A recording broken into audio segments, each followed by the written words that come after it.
Bəlkə də kitab oxumağa başlamaq istəyirsən, bəlkə də ağlında bəzi kitablar var, bəlkə də yaya qədər 5-10 dənə kitab bitirmək istəyirsən.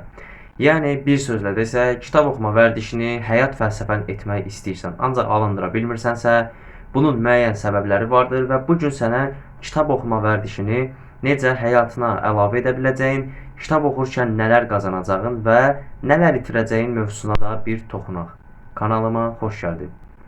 İlk öncə kitab oxumaq istəyirsənsə, bunu sən sevdiyin üçün etməlisən. Yəni kimsə dediyi üçün kitab oxumamalısan. Məsələn, necə başa salım?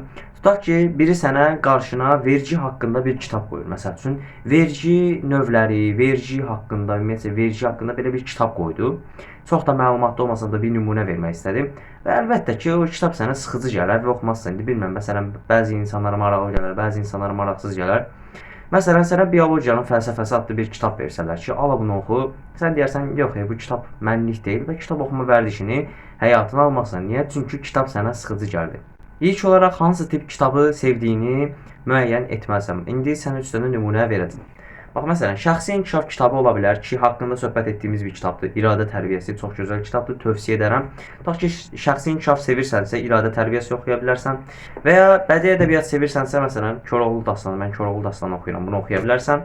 Və ya başlanğıc səviyyə üçün, məsələn, manga və ya komik sevirsənsə, manga və ya komik də oxuya bilərsən. Bir dostum tövsiyə etmişdi. Düzdür, içində çox mətn olmasa da, biraz maraqlı idi əslində, film və kino kimi bir təəssürat bağışlayırdı insana. Yəni ilk öncə sevdiyin kitabın növünü, çeşidini müəyyən etməlisən. Tarix, fəlsəfə, ədəbiyyat, şəxsi inkişaf, hekayə, nə bilim, romantik hekayə də olsa olar, fərq etmir. Sevdiyin kitabı müəyyən edirsən və onu gedib birə-bir özün ödəniş edib alırsan. Və daha sonra isə o kitabı oxumağa başlayırsan. Bunu bilirsən ki, insan sevdiyi bir şey edən zaman heç vaxt yorulmur. Bir digər maddəmiz isə özünə kitab oxumaq üçün bir bölgə, bir yer, bir məkan təyin etməlisən. Məsələn, mən kitabı ən çox avtobusla və ya metro ilə hazırlığa gedən zaman oxuyuram ki, daha da uyğun olur. Çünki onsuz da musiqiyə qulaq asa bilmirəm. Çünki hazırlığa gedən zaman beynimin və zehnimin açıq olmasını istəyirəm və hazırlıqdakı məlumatları daha yaxşı qavrayım deyə musiqiyə qulaq asmağı çox da seçim etmirəm. Onun yerinə kitab oxumağı seçirəm. Çünki kitab oxumaq daha yaxşıdır. Məsələn, həm yolu izləməkdən sıxılmazsan, həm yol daha maraqlı gəlir. Məsələn, kitablardan bəzi şeylər oxuyursan, bəzi məlumatlar alırsan və ya sevdiyin bir hissəsi olar, onu oxuyursan və beləliklə yolu çox faydalı bir şəkildə keçirmiş sayılırsan. Və bu məkan, məsələn, mən avtobus dedim. Məsələn, sənin qonaq otağında bir küncün ola bilər, divanın bir küncü ola bilər və ya mətbəxdə hər hansısa bir yer ola bilər. Məsələn, mətbəxdə bir kreslo var və sən o kreslonu sırf kitab oxumaq üçün ayırsan və ya yatmazdan öncə yatağının yanına bir kitab qoya bilərsən ki, mən də bir zamanlar edirdim. Yatağının yanına bir kitab qoyursan və sən yatağa gələndə o kitab səni hazır şəkildə gözləyəcək. Yatmazdan əvvəl 5-10 vərəqlədin, oxudun və yuxuya keçdin. Və bunu da vurğulayım ki, yatan zaman çalışın belə ağır fəlsəfi kitablara girməyin. Daha çox yüngülvari hekayə, roman tərzi kitablara girin. Yəni necə deyim, məsəl üçün Koroğlu dastanı mən bəzən yuxuya getməyəndə bu kitabı oxuyurdum və maraqlı təəssürat bağışlayırdı. Yuxuma belə yaxşı təsir edirdi də deyə bilərəm. Və məsələn, bildiyin bir bədii ədəbiyyat kitabı varsa, onu oxuya bilərsən. Yatmazdan öncə yəni ağır şəxsi inkişaf kitabları oxumağı çox da tövsiyə etmirəm. Çünki bu kitablar həqiqətən də açıq başla oxunası vacib məlumatlara malik kitablardır. Və kitab oxumaq üçün özünə müəyyən bir zaman təyin et. Məsələn, yatmazdan öncə 1 saat öncə ola bilər. Bu günorta məsəl üçün mən hazırlığa gedən zaman indi zamanlarda biraz dəyişkənlik ola bilər. Məsələn, 2-4 intervalında olur əsasən. Məsələn, mən o zamanı təyin etmişəm. Sən məsəl üçün deyə bilərsən ki, mən səhər tezdən duranda oxuyacağam, bu da yaxşıdır. Məsəl üçün sabah rutininə kitab oxumağı əlavə etmisən. Bunu edə bilərsən. Müəyyən bir zaman, müəyyən bir məkan daxilində edə bilərsən və dediyim kimi spesifik özünə seçdiyin bir xüsusi zamanın olsun. Məsələn, həftənin hər gün oxumayacaqsan, həftədə 3 gün oxuyacaqsan, 2 gün oxuyacaqsan. Lap bazar günü tutaq ki, 2 saatlıq kitab maratonu edib bir kitabı bitirməyi məqsəddəmisən. Tutaq ki, məsələn, bazar günü deyirsən ki, saat 2-dən 4-ə kimi mən kitab oxuyacağam, mənə kimsə mane olmasın. Və kitab oxuyan zaman buna da diqqət yetir. Kitab oxuyan zaman özünə müəyyən sayda hədəf qoy. Məsələn, bir gün gəldin 8 vərəq, 2 gün gəldin tutaq ki 15 vərəq oxudun və sən belədir, məsəl üçün. Bu gün səhifə 15-ə kimi çatacam. Açdın kitabı, indi məsələn birdən-birə motivasiya gəlib də 20-30 səhifə qoyma. Belə et məsəl üçün. İlk gündür kitabla tanışdıq, əlbəttə vacibdir. Məsələn, 10-15 səhifə qoy. 10-15 səhifə oxudun, üstünə nə oxusan sənə bonus gələcək. Məsəl üçün, növbəti günə məsələn 50 səhifə hədəfi qoy. Get 50 səhifəni oxu.